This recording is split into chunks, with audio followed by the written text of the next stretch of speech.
Hello friends, சின்ன வெங்காயம், தக்காளி, கருவேப்பிலை, பூண்டு, இஞ்சி, பச்சை மிளகாய் எல்லாத்தையும் எடுத்து வச்சுருக்கேன். இஞ்சி பூண்டு பேஸ்ட்டு ரெடி பண்ணிவிட்டு பூண்டும் கொஞ்சம் எடுத்து வச்சுக்கலாம் குழம்புக்கு போடுறதுக்கு. அதுக்கிடையிலையே தேங்காய், மிளகு, ஜீரகம், சோம்பு, காஞ்ச மிளகாய் தண்ணி விட்டு பேஸ்ட்டை அரைச்சி எடுத்துக்கலாம். இஞ்சி பூண்டு பேஸ்ட்டையும் ரெடி பண்ணிவிட்டேன். காய் எல்லாத்தையுமே கட் பண்ணிட்டேன். கொஞ்சம் மேலே தாளித்து போடுறதுக்கு கருவேப்பிலை, முந்திரி பருப்பு, நெய் எடுத்து வச்சுருக்கேன்.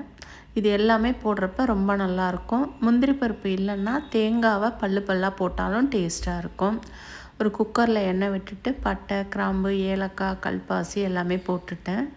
இஞ்சி பூண்டு பேஸ்ட்டு, உப்பு, வெங்காயம் எடுத்து வச்சுருந்த வெங்காயம், தக்காளி எல்லாத்தையுமே போட்டு நல்லா மிக்ஸ் பண்ணி விட்டுட்டு தேவையான அளவு தண்ணி விட்டு கழுவி வச்சுருக்கிற ஆட்டு சாப்ஸு, மட்டன் சாப்ஸு அதை எடுத்து அது கூட போட்டு ஒரு 20 விசில் விட்டு எடுத்துக்கலாம். இந்த மாதிரி நம்ம விட்டுட்டு இதில் சூப்பாகவும் நம்ம எடுத்துக்கலாம். எங்கள் வீட்டில் எல்லாருமே கொஞ்சம் சூப் மாதிரி எடுத்து குடிச்சுக்குவோம். மட்டன் சாப்ஸு ஒரு 1/2 கிலோ இருக்கும் வாங்கியிருந்தேன். 20 விசில் விட்டோம்னா நல்லா வெந்துடும். சில இது சீக்கிரமே வேகிற மாதிரி இருந்துச்சுன்னா ஆட்டு இது 6-7 விசில், 10 விசில் அது மாதிரி.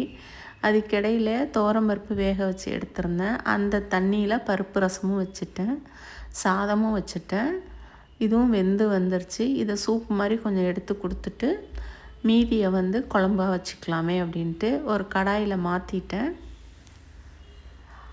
அந்த சூப்பு மீதி இருந்ததையும் ஊற்றிட்டு அரைச்சி வச்சுருந்த அந்த பேஸ்ட்டையும் போட்டுட்டு நம்மளுக்கு தேவையான கன்சிஸ்டன்சி வர்ற வரைக்கும் நல்லா கொதிக்க வச்சு அந்த பச்சை வாசனையெல்லாம் போகிற வரைக்கும் நம்ம வேக வச்சு எடுத்துக்கலாம். இது குழம்பா வச்சு சாப்பிட்டாலும் நல்லாயிருக்கும். நான் கொஞ்சம் குழம்பு மாதிரியும் எடுத்திருந்தேன். இதெல்லாம் வெந்து வரங்காட்டியும் நெய்யில் கருவேப்பிலை, முந்திரி பருப்பு போட்டு தாளித்து எடுத்துக்கிட்டேன். இது நிறைய போட்டாலும் ரொம்ப டேஸ்ட்டாக இருக்கும். சரியாக போட்டாலும் ரொம்ப டேஸ்ட்டாக இருக்கும். நான் கொஞ்சமாக போட்டுட்டு அந்த குழம்புக்கு கொஞ்சம், அந்த வறுவலுக்கு கொஞ்சமாக எடுத்துக்கிட்டேன். தேங்காவை பல்லாக போட்டு இதேமாரி பொரித்து போட்டாலும் ரொம்ப நல்லாயிருக்கும். இந்த மாதிரி அகலமான கடாயில் வைக்கிறப்ப குழம்பு நம்மளுக்கு எடுத்துட்டு மீதியை நல்லா வறுக்கிறதுக்கு ஈஸியாக இருக்கும்.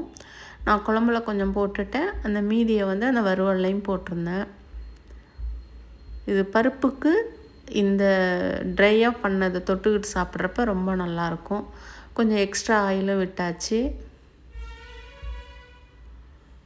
இது ரொம்ப டேஸ்ட்டாக இருக்கும். இது மாதிரி நம்ம பண்ணி சாப்பிட்றப்ப சாம்பார் வச்சுட்டு இந்த ட்ரை கூடயும் வச்சுக்கலாம், ரசம் வச்சுட்டு ட்ரை வச்சுக்கலாம். தயிருக்கு ரொம்ப நல்லாயிருக்கும். லாஸ்ட்டில் ஆட் பண்ணிவிட்டு மிக்ஸ் பண்ணி விட்டுட்டு ஃப்ளேமை ஆஃப் பண்ணிடலாம். அன்னைக்கு லஞ்ச் பிளேட் எங்களுக்கு இது தான். தயிர், பருப்பு, ரசம் எல்லாமே இருந்தது. ஆனால் நான் இந்த சாதம், இந்த குழம்பு, நார்த்தங்காய் ஊறுகாய் வச்சு தான் சாப்பிட்டேன். தேங்க்யூ. தேங்க்ஸ் ஃபார் வாட்சிங்.